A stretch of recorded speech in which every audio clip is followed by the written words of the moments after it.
የሻቢያና የህወሓት ጥምረት ለትግራይ ህዝብ ከፍተኛ ስጋት ነው የሚል መልእክት በየዕለቱ እየተጋራ ይገኛል። ጌታቸው ረዳ በግልጽ ተቃውሟቸውን አስቀምጠው አስጠንቅቀዋል። በታሪክ ውስጥ ግዙፉ ጄኖሳይድ እየመጣ የመሆኑ ምልክቶችም እየታዩ ነው። ህወሓት ካልጠፋ ምስኪኑ የትግራይ ህዝብ ይጠፋል፣ ከኤርትራ በላይ ወንድም የለም የሚለው ብሂል እና መዘዙ በርካቶችን ያሰጋቸውስ ጉዳይ ምንድነው የሚለውን በስፋት እናስደምጣቸዋለን። በሌላኛው መረጃችን ደግሞ በመዲናችን አዲስ አበባ አሳዛኝ ነገር ተፈጥሯል። ፖሊስ ስለ ጉዳዩ ጥብቅ ማብራሪያን ሰጥቷል። ሙሉ መረጃውን በዝርዝር መረጃችን በስፋት እንመለከታለን። በሌላኛው መረጃችን ደግሞ ቻይና ዶናልድ ትራምፕ የጣሉትን ታሪፍ ተከትሎ ሀገራት ከአሜሪካ ጋር በሚያደርጉት የንግድ ድርድር ወቅት ሀገራት አሜሪካን ለማስደሰት ምንም እንዳያደርጉ አስጠንቅቃለች። ቻይና ከአሜሪካ ጋር መፋጠጧን ቀጥላበታለች። ይህንን መረጃ በዝርዝር መረጃችን በስፋት እናስደምጣቸዋለን። ሰላም ጤና ይስጥልን። በመላው ክፍለ ዓለማት የምትገኙ የዴ ታርጌት ኒውስ ቤተሰቦቻችን በያላችሁበት የዓለም ስፍራ ሁሉ ሰላማችሁ ይብዛልን እያልን እነሆ ለቻናላችን አዲስ ሆናችሁ ቻናላችንን ሰብስክራይብ በማድረግ ቤተሰብ እንድትሆኑን በተጨማሪም የደወል ምልክቱን በመንካት ዘላቂ ቤተሰብነትን ከኛ ጋር እንድትመሰርቱ እንዲሁም በየዕለቱ የምንለቃቸውን ቪዲዮዎችን ከወደዳችሁ ላይክ እና ሼር እንድታደርጉልን እየጠየቅን ወደ መረጃዎቹ እናመራለን። መልካም ቆይታ።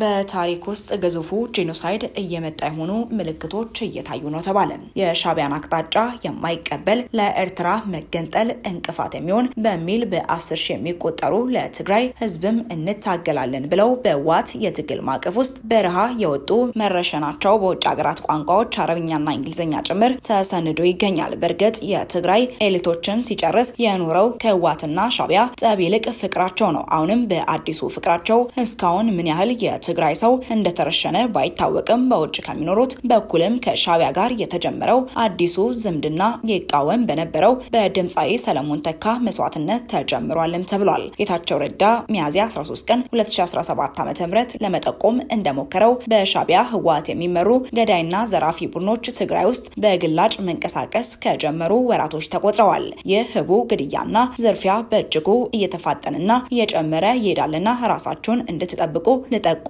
እፈልጋለሁ የሚል መልእክትም ተጋርቷል። በተለይ የራያ ሰዎች ከዚህ ክፉ ማበር ባትርቁ እድላችሁ የሚሆነው ግልጽ ነው። መረሸን ወይም መሰወር ወይም ተገሎ መገኘት ወይም ስናምራዊ ኩልሸት በተለይ የታጣቂ ኃይል አመራርና አባላትም ጊዜ ያላችሁ አይመስለኝም። አሁን ሻቢያና ህወሓት በግላጭ 100% አብረው እየሰሩ ይገኛሉ። በድርጅቶቹ አዲሱ ስትራቴጂ መሰረትም ፖለቲከኞች ለፖለቲከኞች፣ አክቲቪስቶች ለአክቲቪስቶች፣ ወታደራዊ መሪዎች ለወታደራዊ መሪዎች፣ የቅርና ገበሬዎች ለገበሬዎች ጭምር ግንኙነት ጀምረዋል። በየቀብር ስነ ስርዓቱ፣ በየሰርጉ፣ በየህዝባዊ ስብሰባው፣ በየመዝናኛ ቤቱ፣ በየሀዘን ቤቱ፣ በየሃይማኖታዊ በዓላቱ ወዘተ ጭምር ከኤርትራ በላይ ወንድም የለም የሚል ድስኩርና ምክክር ማድረግም የተለመደ ሆኗል። ይህ በግላጭ እየተመለከትነው ያለው ጉዳይ ነው የተባለም ሲሆን 27 ዓመታት ሙሉ ህዝቡን እንዳይገናኝ ያደረጉ እነዚህ አካላት ቢሆኑም አሁን ከኤርትራ በላይ ወንድም የለም በሚል ልዩ ፍቅር ጀምረዋል። ይህ ፍቅር የትግራይ ህዝብን የሚያጠፋ ሰይጣናዊ ፍቅር መሆኑን የማይረዳ ሰው ካለ እሱ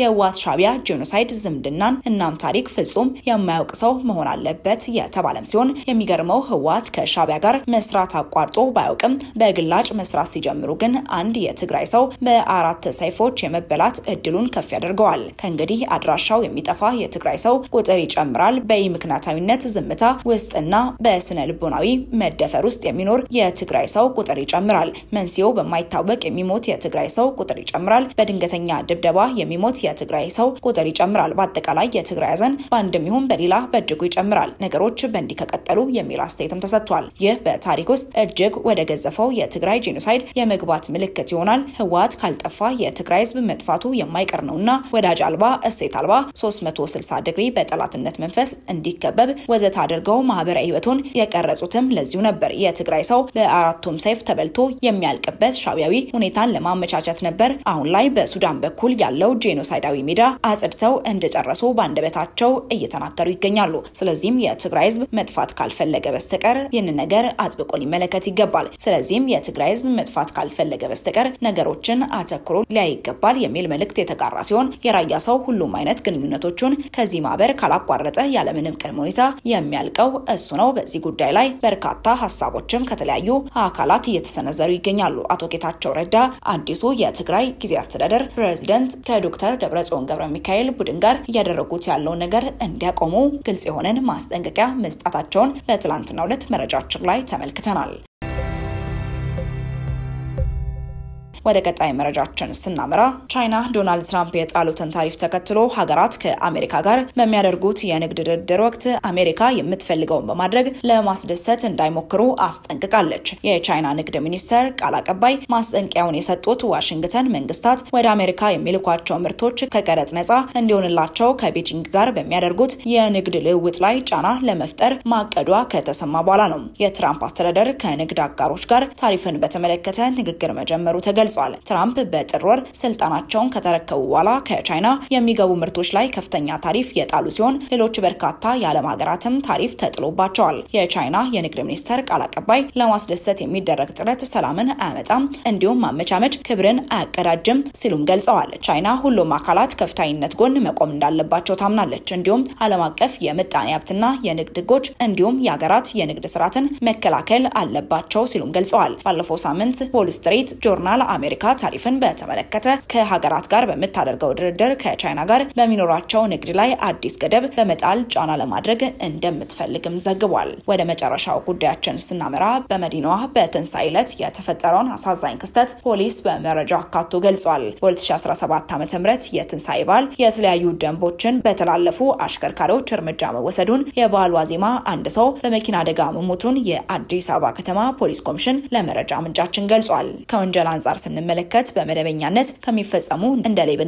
ጸብ፣ ቅሚያና የመሳሰሉ ከመጠጥ ጋር የተገናኙ ድርጊቶች ካልሆኑ በስተቀር ከባሉ ጋር በተገናኘ ከባድ ወንጀል የተፈጸመበት ጊዜ አልነበረም ብለዋል። በቦሌ ክፍለ ከተማ ወረዳ 14 ኮድ 2 64942 አውቶቡስ የ50 ዓመት እድሜ ያላቸውን ሰው በውስጥ ለውስጥ መንገድ ወጥተው ሲሻገሩ ገጭቷቸው ህይወታቸው እንዲያልፍም ምክንያት ሆኗል ብለዋል። የትራፊክ አደጋ ላይ በአልኮል መጠጥ ፍተሻ ጭምርም ቁጥጥር አድርገናል። በዚህም በአልኮል ጥሰት ወደ 1072 አሽከርካሪዎች ተፈትሸዋል። 33 አሽከርካሪዎች ከመጠን በላይ ጠጥተው ሲያሽከረክሩ ተገኝተው በደንብ መተላለፍ ቅጣት ተወስዶባቸዋል ብሏል ፖሊስ። ከመጠን በላይ የጠጡ ደግሞ ወደ 41 አሽከርካሪዎች አግኝተናል።